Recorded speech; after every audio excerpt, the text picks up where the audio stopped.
kupas kenyataan yang dikeluarkan oleh Tan Sri Anwar Musa yang mengatakan bahawa ahli UMNO perlu menyertai PAS. Dia nak suruh orang UMNO ni khianat sama macam dia, tuan-tuan. Yang bermasalah, yang ada kes mahkamah, yang ada bak kata orang tu sebab-sebab untuk didakwa di mahkamah, bukan kes mahkamah, sebab-sebab untuk didakwa di mahkamah. Yang ada masalah dengan kerajaan perpaduan ialah Anwar Musa, bukan ahli UMNO. Ahli UMNO tak ada masalah. Ahli UMNO pun tidak bimbang bahawa dia akan diheret ke muka pengadilan. Tetapi yang bimbang sekarang ni ialah Tan Sri Anwar Musa. Jadi tak payahlah Anwar Musa, saudara, memancing orang UMNO untuk menyertai PAS. Tidak ada faedahnya. Lagipun orang UMNO, khususnya mereka-mereka yang sebelum ini terpengaruh dengan cerita-cerita dongengan Anwar Musa yang mengatakan bahawa kerajaan akan tumbang, hari ini saya rasa semua orang dah buka mata, semua orang tahu bahawa kerajaan ini stabil. Walaupun Syed Saddiq Sigaraga peringkat awalnya keluar kenyataan mengatakan bahawa dia menarik sokongan terhadap kerajaan. Hari itu masa dia tarik sokongan, dia tak buat homework. Dia tak tahu bahawa yang membebaskan tanpa dilepaskan Datuk Seri Zahid Hamidi ialah Peguam Negara yang lama. Dia duk ingat Peguam Negara yang baru, padahal kenyataan dikeluarkan, keputusan mungkin dibuat awal, tetapi kenyataan dikeluarkan berhubung dengan pengguguran kes Datuk Seri Zahid sementara menanti siasatan lanjut, dibuat oleh Peguam Negara lama yang masih bertugas pada 4 hari bulan September tersebut. Itu pun Syed Saddiq tak buat homework.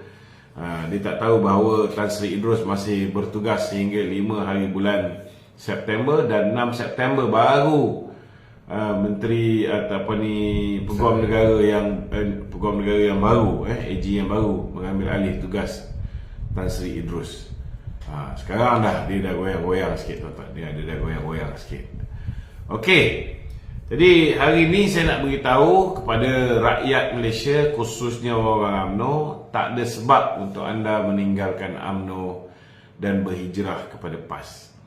Kerajaan ini tidak akan tumbang, insya-Allah, sehingga pilihan raya umum ke-16 yang mungkin akan berlaku, saudara, sekitar tahun 2027. So, banyak masa lagi, saudara, untuk kita memperkukuhkan kedudukan kita. Tambahan pula hari ini, Sanusi pun sendiri mengatakan bahawa mereka sukar untuk tembus di Pelangai. Maknanya kalau Sanusi yang nak kata Panglima perang kejadahnya, Panglima pun tak larat. Bagi aku, Sanusi ni hanya badut sirkus. Badut sirkus Perikatan Nasional yang kerja dia merapu je, tuan-tuan. Tak ada satu pun benda yang dia cakap ni boleh masuk kepala. Merapu, membohong.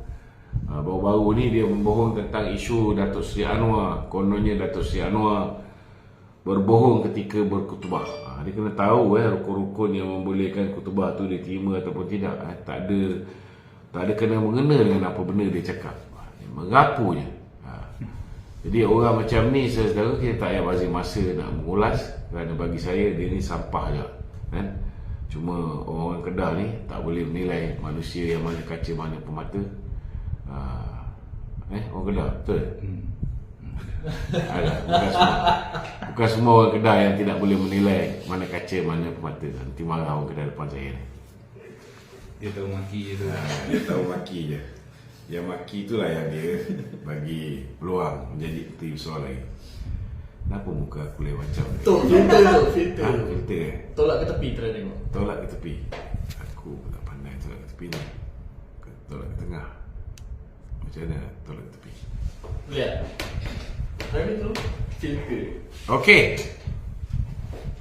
Jadi tuan-tuan, malam ni sesiapa yang nak tanya soalan bolehlah ajukan soalan di talian 0194819495. Tak apalah. Sekali-sekala muka handsome sikit kan. Tanya selalu. Okey. Silakan. Okay, Tok. Soalan di studio dulu. Soalan studio dulu, Tok. Hadi Awang juga menyeru agar pimpinan UMNO yang membela perjuangan DAP perlu dikalahkan. Ya. Jadi sebelum dia nak kalahkan pimpinan UMNO yang membela perjuangan DAP, saya rasa hari ini kita perlu kalahkan PAS dulu. Kena ikut turutan keutamaan. Sebab pas dulu dengan DAP. Sebab PAS dulu dengan DAP kan? Kalau ikut logik bodoh Haji Hadi ni, begitulah jawapannya. Tak payah bagi masa dengan mengarut dia orang ni. Dulu dia kata dah cukup jumlah. Sekarang ni mana pergi cukup jumlah dia? Dulu dia kata bulan 8 ini kerajaan akan tumbang. Di mana ketumbangan kerajaan itu? Bulan 8 tak habis lagi tu. Bulan 8 pun tak habis. Belum habis lagi. Oh ya, betul lah. Sekarang ni berapa? 50 Ogos. Dah 51. Cik Mimi, dekat tepi tu, dalam drawer tu kan, ada satu bungkusan.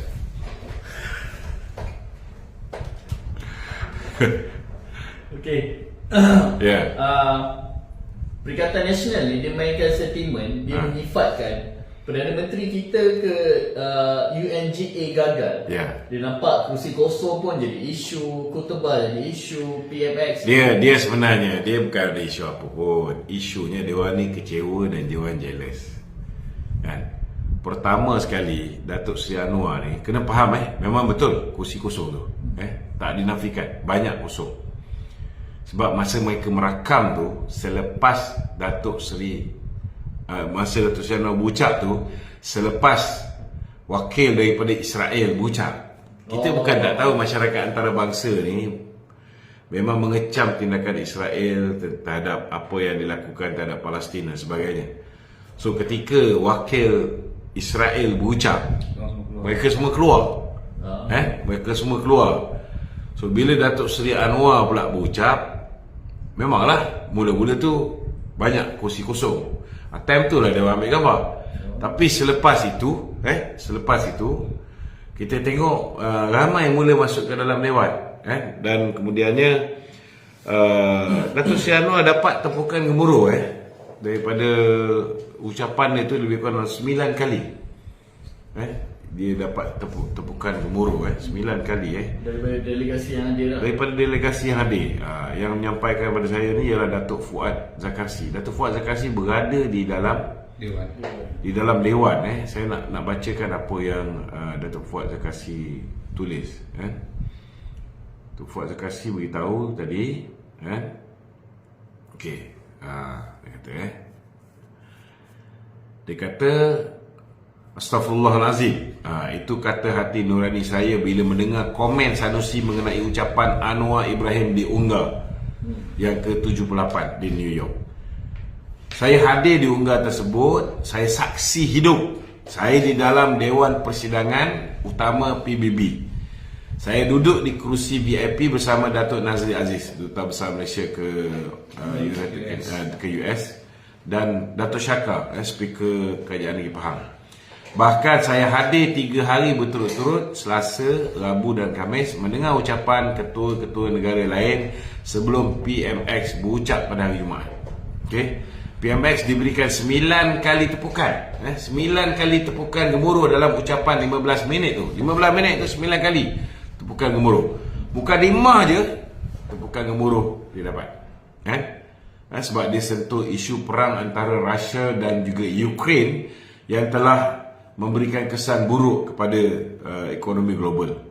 Kemudian ketika Presiden Iran berucap, dia mengangkat Al-Quran tau, tetapi tak ada siapa yang tepuk tangan. Angkat Al-Quran pun tak ada orang yang tepuk tangan. Ucapan Presiden Amerika Syarikat juga tiada sambutan daripada perwakilan. Lepas tu Perdana Menteri New Zealand memberitahu dia rasa lega kerana orang ketiga berucap selepas Anwar. Lepas Anwar berucap, dia 3 orang. Dia nombor 3. Dia rasa tenggelam. Jika dia berucap lepas Anwarnya, dia berucap tenggelam lah dia kata. Dalam masa 15 minit tu, PMX sentuh isu perang Rusia Ukraine, isu Palestin, isu Myanmar, isu Islamfobia, isu low carbon dan renewable energy roadmap oleh Malaysia, dan juga racism bentuk baru. Ternyata Sanusi kaki fitnah, apatah lagi guna gambar-gambar tanpa usul periksa. Kau tak pergi sana, kau main guna gambar je kan. Saya rakam banyak foto yang saya lampirkan. Sanusi menteri besar. Oleh kerana saya saksi hidup, maka dia wajar digelar pemimpin pembohong nombor 1 Malaysia. Ini kenyataan Datuk Fuad dah kasih. Okay. Sanusi ni kalau cakap yang bohong, Dia macam Zahid Ma'arif saya cakap lah. Dia buka je mulut, bohong. Okey. Okey. Perikatan Nasional juga Datuk Wan. Ya. Di PRK Pelangai lah. Ya. Mereka ni mainkan 3 isu ni tu. Ya. Yang pertama isu Razif Jidin ni, pegawai dia yang ditahan di SPRM kan. Dia main isu Perdana Menteri ni pendakwaan politik, lakukan pendakwaan politik terhadap Razif Jidin. Ya. Yang kedua, dia main isu kes DLAA Zaid Amidi lagi. Ini antara isu di Pelangai dia orang mainkan tu. Komen sikit. Bagi saya simple saja kan. Kalau nak cerita tentang pendakwaan politik, juara pendakwaan politik Mahathir dan Muhyiddin. Hari ni diorang ni duduk bersama, betul tak betul? Hari ni diorang duduk sekapal bersama dengan PAS, bersama dengan Gelakan kan? Masih angkat lagi. So bagi saya lah, kalau nak cerita tentang orang lakukan pendakwaan terpilih, pergi bilik air, toilet, public toilet, pergi tengok muka sendiri. Sama ada ketika dia berada di dalam kerajaan, dia melakukan keadilan ataupun tidak. Dan jangan lupa, Datuk Zahid ni dilepaskan oleh peguam negara yang dia punya pengurusi Perikatan Nasional sendiri nanti. Bos kepada Razif Jidin yang nanti. Yang orang yang mengangkat Razif Jidin sebagai Menteri Kanan, walaupun dia kalah di Ketere, dia diangkat bukan setakat jadi menteri tau, jadi Menteri Kanan. Begitu Muhyiddin menjaga Razif Jidin ni. So bagi saya simple saja kan. Sebelum mengata orang, cermin diri dia sendiri. Dan kalau nak ikutkan Tan Sri Idrus, dia dah nak pencen dah. Lagi 1 hari sebelum dia pencen tu, dia mengambil keputusan untuk buat ketetapan tu. Kalau guna otak yang waras, kalau pakai otak lah, ada orang ni banyak tak pakai otak. PM sudah pasti takkan buat keputusan kes Datuk Zahid ni. Sebabnya lagi beberapa hari, kita 4 hari bulan tu, dia mengundi berapa bulan tu lagi? 12 kan? Seminggu selepas tu, tak sampai seminggu, kita akan ada satu pilihan raya yang cukup penting. Pilihan raya kecil yang pertama selepas 6 buah negeri ni, iaitu di Pulai dan juga di Simpang Jeram kan? PM minta tangguh. Kenapa you buat ni? Kenapa tak boleh tangguh? Dia tanya sebab dia kalau boleh dia nak minta tangguh. Tapi apa ni, AG cakap tak boleh masa dia pun dah tinggal singkat. So before dia tinggalkan kursi dia tu, dia nak betulkan. Apa yang dia nak betulkan? Dia nak betulkan kesilapan yang dilakukan oleh peguam negara terdahulu, iaitu Tommy Thomas. Apa yang Tommy Thomas buat? Tommy Thomas sendiri mengesahkan bahawa berlakunya campur tangan eksekutif, campur tangan Mahathir, berlakunya pendakwaan terpilih, pendakwaan yang berniat jahat, pendakwaan yang bermotifkan politik. Dan ini sudah pun disahkan oleh pasukan petugas khas yang menyiasat buku Tan Sri Tommy Thomas, Justice in Wilderness, dan mengesahkan bahawa Tan Sri Tommy Thomas boleh didakwa di atas 17 kesalahan. Bukan 1 kesalahan, 2 kesalahan, 17 kesalahan. So sebelum dia berundur, dah kebetulan bocor pula. Bocor memo perhubungan dalaman Jabatan Peguam Negara, iaitu Datuk Akram Garib, hantar memo kepada Tan Sri Tommy Thomas beritahu bahawa 7 DPP dan 5 IO berpandangan bahawa tidak ada asas untuk mendakwa Datuk Seri Zahid, dan sewajarnya dia tidak didakwa. Tapi 2 hari lepas tu ada pendakwaan. Maknanya memang betul dakwaan tentang berlakunya pendakwaan terpilih ni. Maka atas rasa tanggungjawab itu, sebelum dia pencet, dia nak clearkan benda ni. Dia hentikan pendakwaan, pulangkan balik pada SPRM, siasat betul ke ada pendakwaan terpilih. Betul ke IO kata tak payah dakwa, tapi didakwakan juga oleh Tommy Thomas. So bagilah SPRM siasat. Kalau SPRM siasat betul apa yang didakwa berhubung dengan tindakan Tommy Thomas tu betul, maka Datuk Zahid selamatlah, tak akan didakwa semula. Tetapi kalau didapati lepas siasatan tu bukti overwhelming, ada bukti-bukti baru yang boleh menunjukkan Datuk Seri Zahid bersalah, maka boleh didakwa semula. Bila-bila masa kan? Bila-bila masa. Ini kena faham, sebab dia tidak dilepaskan dan dibebaskan. Dia hanya dilepaskan tanpa dibebaskan. Jadi apa nak kecoh? Okey? Selain isu Zahid dan juga Razif Jidin ni tu kan, PRK Pelangan ni, Perikatan Nasional, dia mainkan sentimen isu-isu rakyat macam isu beras itu. Dia menyifatkan macam contoh kerajaan perpaduan ni bersekongkol dengan toke-toke Cina ni untuk sembunyikan beras. Okey, saya nak jawab ni cukup lah bagi faham betul-betul. Okay. Pertama, kita kena terima hakikat bahawa memang ada kekurangan beras tempatan di pasaran. Memang ada. Jangan nafikan benda ni. Ini betul. Memang ada. Tetapi ramai orang tak tahu apa punca dia. Punca ni yang kita kena jelaskan kepada rakyat. Puncanya ialah bekalan beras global memang berkurangan. Okey? India contohnya, dia dah tak lagi ekspor beras hancur 5% ni. India dah stop. Dia hanya import beras-beras mahal.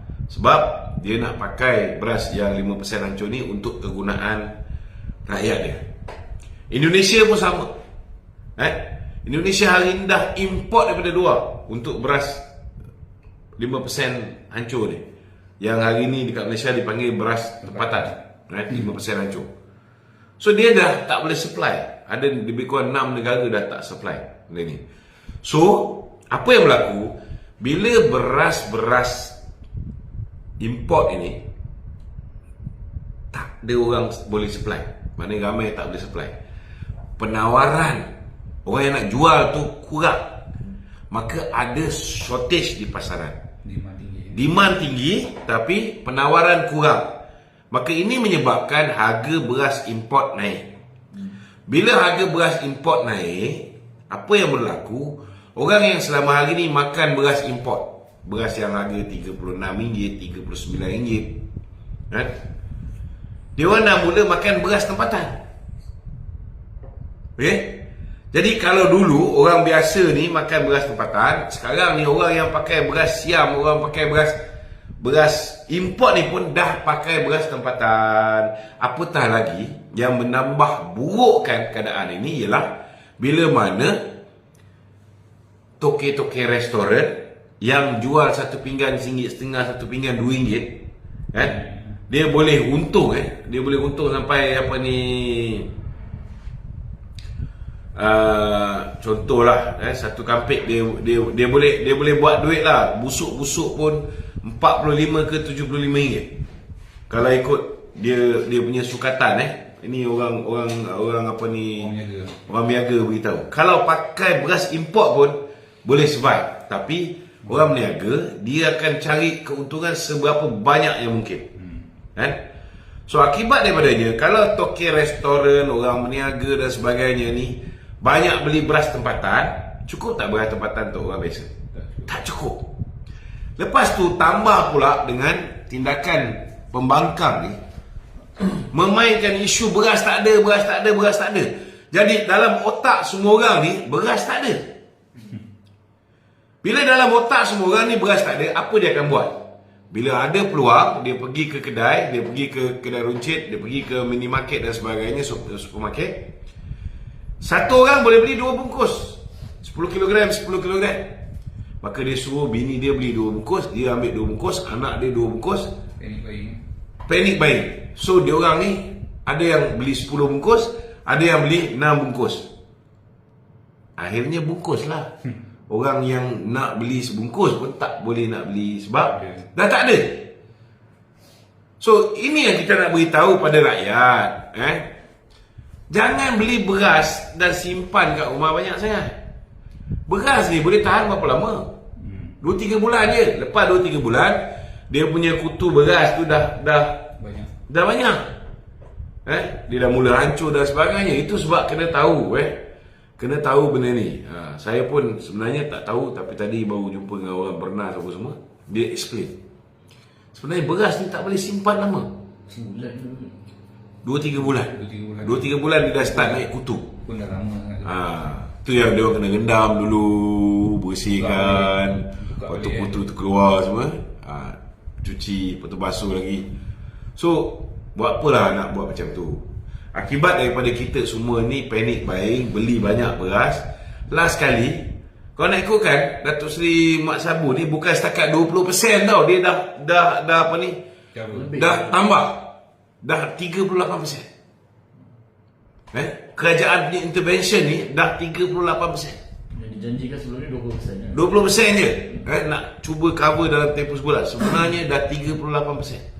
Bawa tambah 38%. So kalau semua orang masih lagi buat panic buying ni, tambah 100% pun tak cukup. Yelah, kalau satu orang patut beli 2 kampit tapi beli 6 kampit, patut beli 2 kampit, patut beli, dia orang beli 10 kampit, 100% pun tak cukup lah. Kalau biasa beli 2 kampit, sepatutnya kalau 100% peningkatan kita tambah double pun pengeluaran, orang beli 4 kampit pun dah habis. Betul tak? Yang ini kena faham. So kita minta lah apa peranan yang boleh dimainkan. Itu 2 sebab kenapa kekurangan. Tetapi tak dinafikan, walaupun Faizah Corporation dia memberitahu, dan saya pun tengok ada berlakunya bila beras apa ni import ni menjadi semakin mahal, orang pergi potong beras tempatan ni, tukar packaging pergi beras import. Tapi yang mula-mula viral tu itu di Jasmine Corporation. Jasmine Corporation tu saya tengok yang di Tore tu, dia beras biru. Dia kalau label biru tu memang itu beras import. Kan? Dia potong label, dia potong bag tu, dia repackaging sebab dah berabuk satu. Yang kedua, dia punya bag tu bocor. Isu kualiti lah. Dia nak pastikan dia punya barang ada kualiti lah. So yang itu tak betul. Tetapi sekiranya rakyat ada maklumat, ada pihak buat repackaging, dia ambil beras tempatan, dia koyakkan, dia pergi ganti cover beras, dia letak label import. Label tempatan warna purple, kalau label import warna biru. So kalau nampak benda ni, tolong lapor kepada KPDN. Kalau tahu ada setengah-setengah kedai dia simpan stok, beras tempatan ada tapi dia tak nak jual, ini pun tolong lapor kepada KPDN. Buka nombor KPDN tu. Okey. Kemudian dalam masa yang sama ada juga sebab-sebab lain, kan? Contohnya macam pekerja-pekerja asing, kan? Dia orang ni kerja dekat supermarket. So kadang-kadang dia orang ni simpankan untuk kawan-kawan pekerja asing dia. Ini pun satu masalah juga. Contohnya minyak masak dan sebagainya, kan? Benda tu limited, kan? Bila orang tempatan nak beli, dia tak nak jual. Dia tunggu kawan dia sama-sama Bangla datang, baru dia jual. Kalau ada benda ni pun boleh lapor kepada KPDN, kan? Kemudian ada isu-isu lain juga, antaranya orang yang simpan beras ni. Ada juga orang yang simpan beras ni, so kalau contohnya kita bekerja kepada seorang pemborong yang sengaja menyimpan beras-beras, minyak makan, minyak masak, diesel bersubsidi dan sebagainya, dia buat kerja-kerja macam ni, tolong laporkan kepada KPDN. Nombor telefon KPDN saya boleh bagi sini.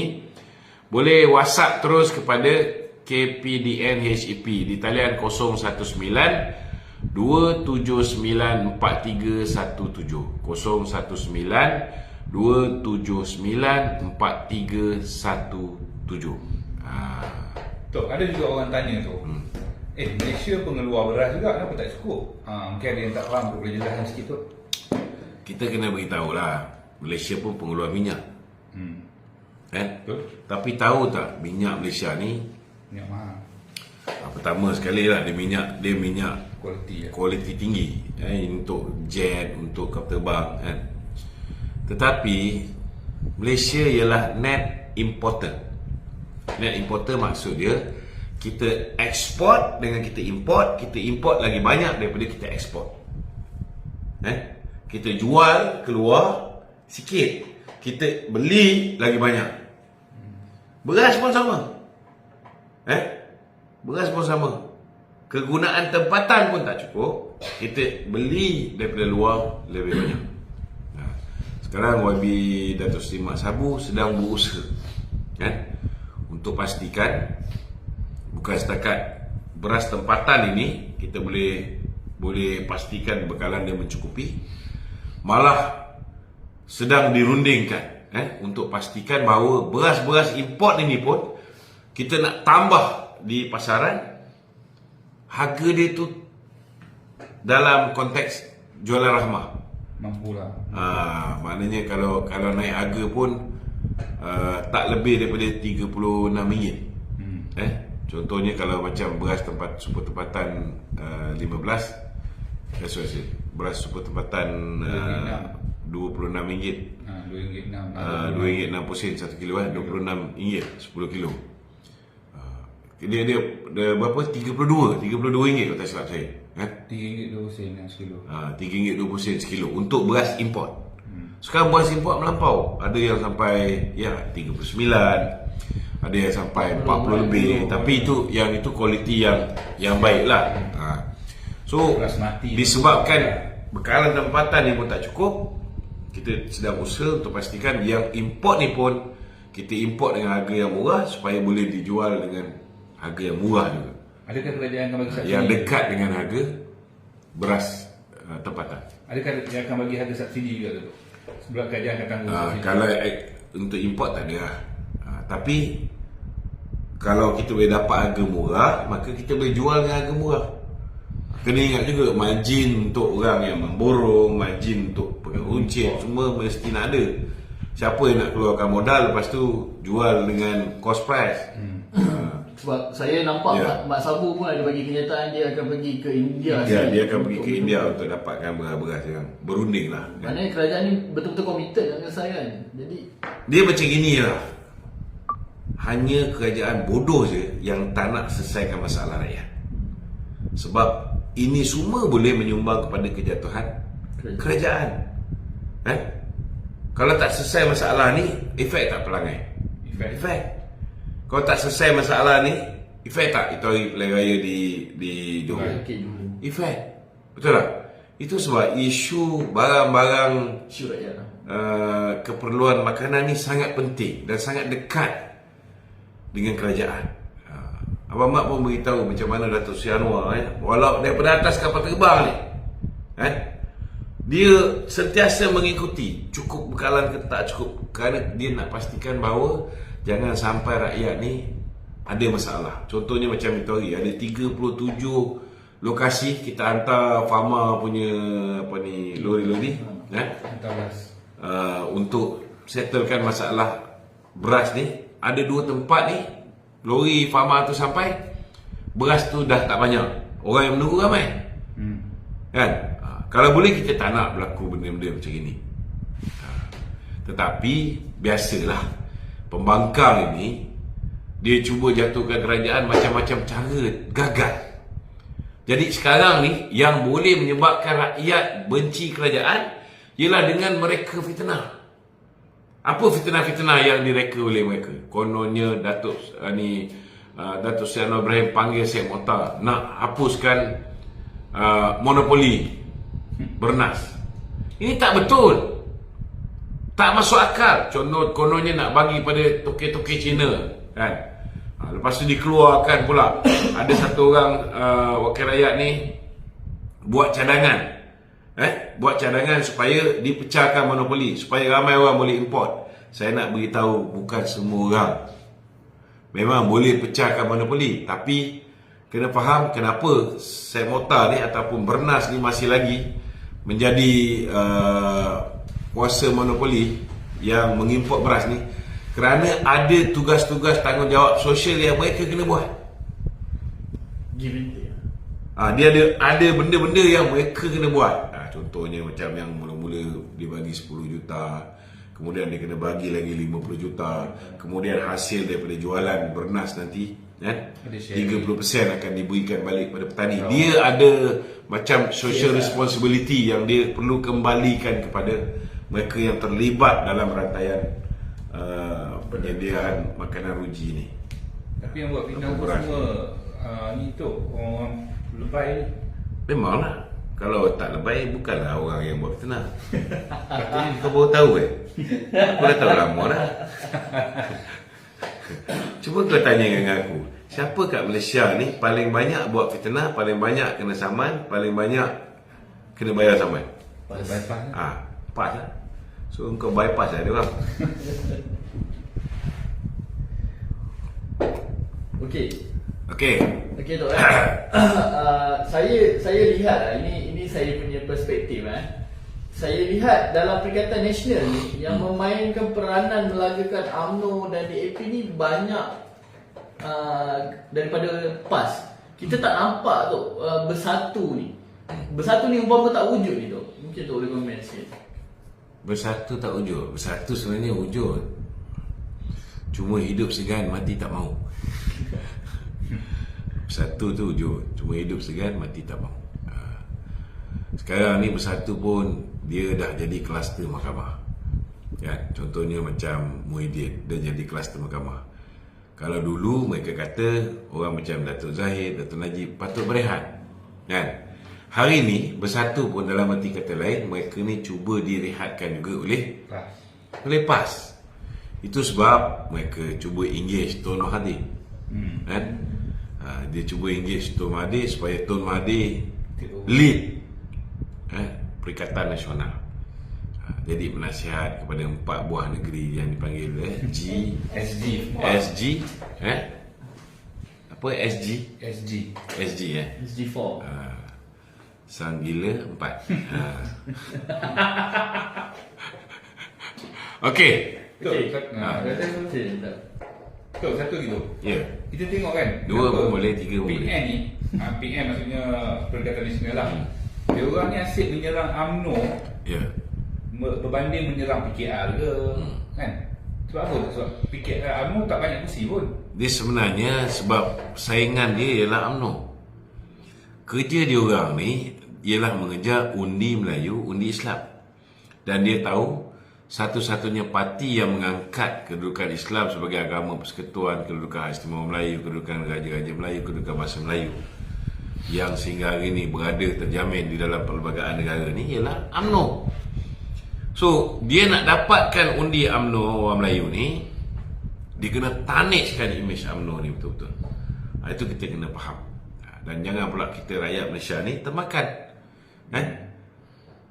Tiba-tiba kau tengok boleh dapat sampai 4.2 juta undi orang Melayu. Aku pun tak boleh nak cakap apa. Padahal satu ketika dahulu dia orang ni PAS ni memang dia orang tak pakai pun. Tapi disebabkan dia orang terpedaya dengan memohkan undi Zahid dapat DAP. Kerana percaya dengan fitnah-fitnah tu, last sekali dapat DAP betul-betul. Okey. Tok, saya tertarik tengok video ni pasal beras lagi Tok. Tertarik tengok video Ketua Pemuda UMNO Dr. Akmal Saleh. Dia pergi sini ke kilang untuk tengok apa yang jadi. Kebanyakannya daripada gila-gila ni dia simpan stok sebab dia kata jual kalau packing apa semua jual rugi ni Tok. Mungkin Tok nak komen sikit. Itu sebabnya lah yang sebenarnya memainkan peranan ni ialah pemborong. Tetapi kita ada bahagian kawal selia padi dan sebagainya. Kita ada KPDN. Kita juga ada pasukan penguatkuasaan, penguatkuasa. Kalau berlakunya benda-benda macam ni, maka kita minta mereka ni segera membuat laporan. Jadi kalau dia orang buat laporan, ada tindakan daripada pihak penguasa, kan? Kalau perlu kita tarik lesen-lesen orang yang mengimport ni, kita tarik lah. Sebab amalan mencatu tak boleh. Barang kawalan tu kan. Barang kawalan ni dia orang tak boleh simpan. Ianya satu kesalahan di bawah Akta Kawalan Harga dan Anti Pencatutan. Itu mencatut lah tu kira dia, kan? Kemudian harga pun dia orang kena ikut. Dia tak boleh main-main suka-suka naikkan harga. Apatah lagi kalau beras tempatan, mereka repackaging, dia tukar jadi beras import. Sedangkan benda tu beras tempatan. Itu pun mereka boleh didakwa di mahkamah. Okey? Okay, Tok. Berita baru ni dia keluar. Petisyen Parlimen Masjid Tanah, Mahkamah putuskan 27 Oktober. Ya. Maknanya 27 Oktober ni akan ada keputusan. Itu yang saya sebut sebelum ni. Doakanlah semoga kita dapat balik 2/3. Bila saya ingat sikit ni, kita dah tinggal 147. Kita dah tak ada 2/3. Tapi saya yakin di bawah kepimpinan Datuk Seri Rauf, insya-Allah kalau berlakulah pilihan raya kecil di Masjid Tanah ni, insya-Allah kita akan dapat balik. Kita akan dapat balik Masjid Tanah. Ada orang ni TikTok nak Ada. Raja Emas. Betul. Raja Emas 61 Adnan. Silakan. Assalamualaikum. Salam. Ya bang. Saya ni memang nak tanya sikit Datuk lah. Okey. Pasal Sanusi yang buat kempen di Pelangai baru ni. Okey. Apa dia cakap pada dia? Dia mengatakan bila belah kita ni belah kita ni, macam YB apa ni daripada Ipoh tu, daripada mana yang YB Howard. YB Howard. Ya. Dia kata pihak-pihak belah sana mengatakan kita ni salah mentafsirkan Al-Quran tu lah. Tapi bila belah pihak dia orang kata macam mana tu? Dia macam ni lah. Dia macam ni. Setiap ahli politik ni, bila dia nak apa kata orang tu, dia nak menampakkan bahawa beliau ini membaca bukan hanya kitab suci parti dia, kitab suci agama dia, tapi dia juga membaca kitab suci agama orang lain. Dan ada setengah orang dia mengambil pendekatan untuk quote kitab suci agama orang lain. Contoh dia. Bila Howard quote apa yang termaktub di dalam Al-Quran dan dia baca terjemahan, kan? Bukan main lagi orang puak-puak PAS ni tersinggung dan sebagainya. Tetapi dia orang lupa. Dia lupa bahawa Balasami. Lepas tu yang Cina tu apa nama? Lupa siapa nama dia. Lepas tu dulu pun Gopala Krishnan ni ketika bersama dengan PAS atas pentas PAS, dia bukan setakat dia baca terjemahan. Howard ni hanya baca terjemahan, tetapi Gopala Krishnan ni dia baca wa makaru wa makarallah wallahu khairul makirin. Depan orang PAS, dia baca ayat Quran tau. Orang PAS bukan main lagi, takbir. Boleh pula. Lepas tu kawan baik dia, tokoh Sem Negara, Azmin Ali pun, jangan lupa Azmin Ali juga ada quote ayat-ayat daripada Bible, kan? So bila time orang-orang dia orang Semua ni dia betul. aku cakap ke dia nak cakap ni. Okey, bila time orang dia bercakap semuanya betul. Bila time orang kita cakap semua jadi tak betul. Itulah dia pas. Itulah dia pas. Tapi pada pandangan saya lah, Ya. macam Howard tu dia cuma dia baca tu semuanya betul, terjemah tu betul, dia bukan tafsir kan. Dia bukan tafsir pun. Dia cuma terjemah, dia baca-baca semua betul tu. Pada pandangan Tetapi saya. biasalah bila orang tahu dia ni serba kekurangan, kan? Jadi dia tak boleh menang dengan kekuatan diri dia sendiri, maka dia cuba nak menang dengan memfitnah orang lain. Ya. Kan? Buat orang ni mudah koyak lah tu. Itulah hakikat dia, kan? Dia cuba Ya, betul. memfitnah orang lain. Betul. Okey, ada soalan lain? Okey, Datuk. Tak ada lah tu, saya tanya itu je. Okey, Datuk. Assalamualaikum. Okey, waalaikumsalam. Bila? Dah turun pelangai ke? Kita tengah tunggu ni. Dia susun balik. Itu hari dah buat tapi apa ni permit polis tak lepas. 22 bulan itu hari patut saya ceramah. Saya tengah tunggu lagi. Dia dah susun. Okey, Assalamualaikum. Waalaikumsalam. Okey, Cik Niza. Assalamualaikum, Datuk. Waalaikumsalam. Sahabat lama saya. Ya. Baba. Baik-baik, alhamdulillah. Cakap. Soalan. Kenal saya tak? Kalau hang tutup muka memang tak kenal hang Niza. Kita sama-sama kat Kementing dulu. Oh ya ke? Hang kesalahan apa? Jual IC ke?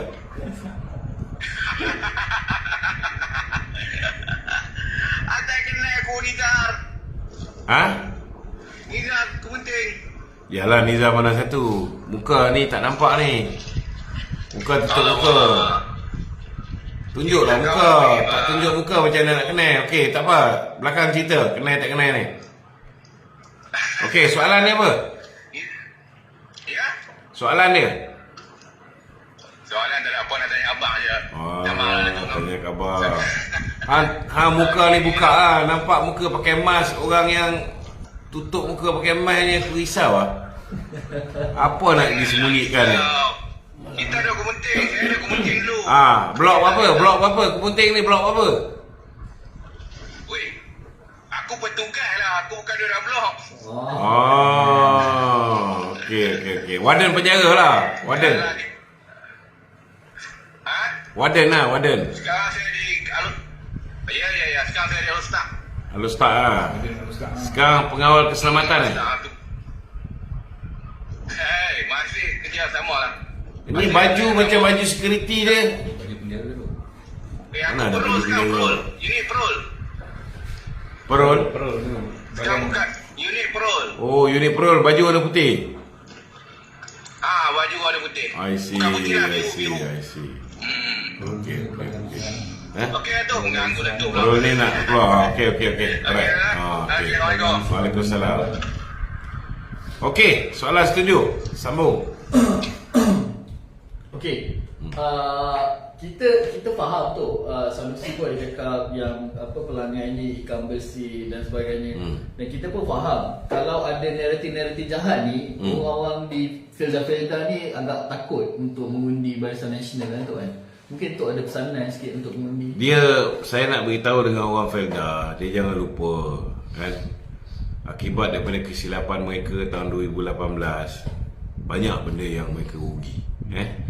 Contohnya dulu kalau mereka tak terlibat dengan menjatuhkan Datuk Seri Najib, setidak-tidaknya setiap kali datang hari raya, Datuk Seri Najib ni tak pernah lupa orang Felda.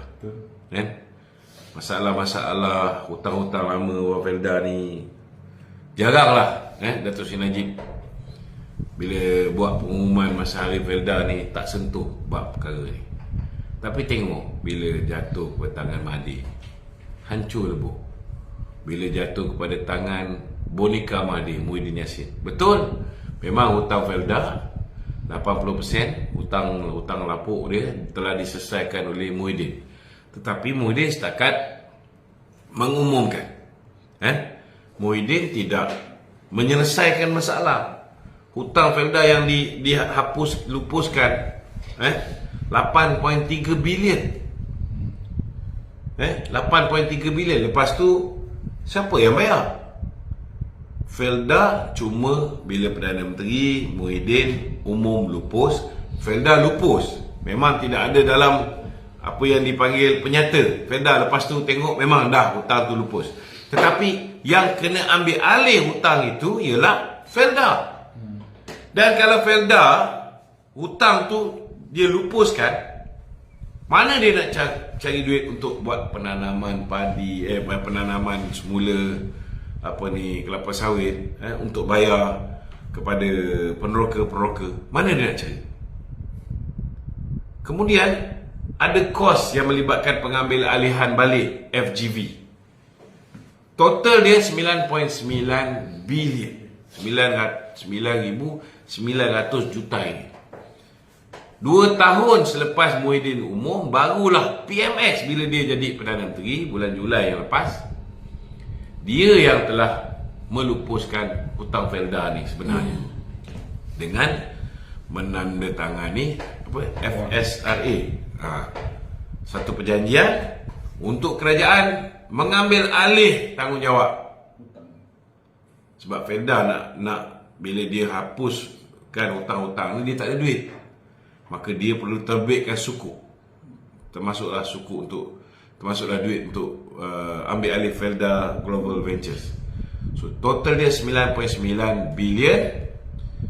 Kerajaan Datuk Seri Anwar beri jaminan kita ambil alih sukuk tu dan membuat pembayaran pertama Julai yang lepas 990 juta ringgit.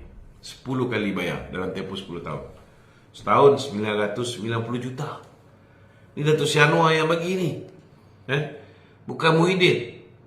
Dan kita kena ingat juga, dalam tempoh yang begitu singkat, 8 bulan, 7 bulan pertama Datuk Seri Anwar duduk dalam kerajaan, apa dia buat? Dia luluskan peruntukan untuk buat pusat hemodialisis orang yang sakit buah pinggang di semua Felda. Lepas ni semua Felda ada pusat hemodialisis dia. Kemudian Felda-Felda yang gelap gelita tak ada lampu jalan ni diperuntukkan 500 juta setahun untuk selesaikan masalah lampu jalan. Hampir 3,000 lampu jalan. Satu batang berapa tu? Hampir 3,000 lampu jalan. Kemudian banyaklah benda-benda lain yang sedang diusahakan untuk peneroka-peneroka Felda. Datuk Zahid pun dia usahakan untuk pastikan jalan-jalan di Felda ni dapat tambah baik menggunakan belanjawan atau bajet daripada Kementerian Desa dan Wilayah. Kemudian dibawa turun pula program usahawan desa ke Felda-Felda, terutamanya di Felda Kemasul, Felda Cemamoy dengan Kemahal. Ada 3 Felda aja dekat Pelangai ni. Jadi kita minta lah orang Felda ni, orang berbudi, kita berbahasa lah. Sebelum PM umum tu, tak ada pun kita kematian wakil rakyat dekat Pelangai pun belum ada. Pasal dia umum pasal hemodialisis, pasal lampu jalan dan sebagainya. So kita luluskan tu tak ada kena-mengena dengan pilihan raya kecil. PM umumkan dia bayar, ambil alih tanggungjawab untuk bayar hutang-hutang peneroka Felda ni, tak ada kena-mengena pun. Masa tu Datuk Seri Johari tu masih hidup lagi. So sekarang ni ada masa untuk rakyat di Felda ni menunjukkan sedikitlah rasa berterima kasih dia. Harap-harap dapatlah membantu, memberikan sokongan padu kepada calon Barisan Nasional Datuk Amiza Abu Adam untuk menang di Pelangai, InsyaAllah pada berapa bulan? 7 bulan? 9 bulan insyaAllah. Okey. Tak ada. Tak ada. Kita 50 minit lah. Okey, ada soalan-soalan lain? Tok, ada soalan apa? Baru sebentar tadi diumumkan ada pertukaran KSU, 4 KSU Ya. di kementerian. Ya. Dan ini berkemungkinan bakal ada rombakan kabinet besar-besaran di dalam pemerintahan atau kepimpinan Anwar Ibrahim. Bagi saya satu je, bila orang keluar kenyataan ni, kita tapis kenyataan tu. Sebelum ni ada juga yang mengeluarkan poster, Jadi selagi poster tu bukan datang daripada susah kerajaan KSN, kalau bukan datang melalui kenyataan media yang dibuat oleh Ketua Setiausaha Negara, kita abaikan sebab terlalu banyak spekulasi. Yang pasti hari ini yang berbahagia Datuk Seri Insinyur Dr. Zaini Ujang, ini ramai orang kenal ni. Sekarang akan berlaku pertukaran daripada Kementerian Sumber Manusia. Beliau akan berpindah sebagai Ketua Setiausaha di Kementerian Kesihatan Malaysia bermula daripada 26 September ni. Itu betul. Okey. Besok. Kemudian yang berbahagia Datuk Seri Isham bin Ishaq, Ketua Setiausaha Kementerian Pelaburan Perdagangan dan Industri, akan berpindah kepada Ketua Setiausaha Kementerian Pertahanan. Yang berbahagia Datuk Azman bin Muhammad Yusof daripada Kementerian Perdagangan Dalam Negeri dan Kos Sara Hidup akan berpindah sebagai Ketua Setiausaha Kementerian Perpaduan. Yang berbahagia Datuk Indra Nurridah binti Abdul Rahim, Ketua Setiausaha Kementerian Perpaduan, akan berpindah menjadi Ketua Pengarah Jabatan Wilayah Persekutuan. Sebab masih belum ada Kementerian Wilayah, sekarang ni dia jadi Ketua Pengarah Jabatan Wilayah Persekutuan.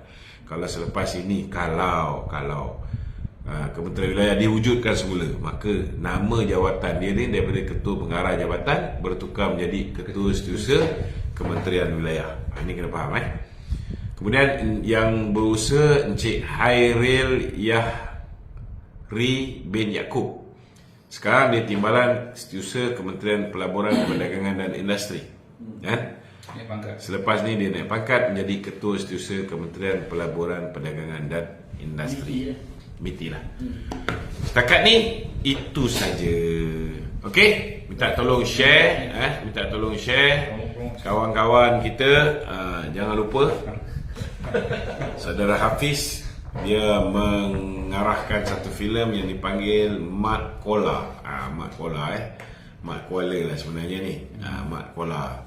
So tolonglah beri sokongan kepada kawan kita yang direct filem Mat Kola ni. Kita pergilah menonton beramai-ramai. Saya dah tonton. Assalamualaikum warahmatullahi wabarakatuh.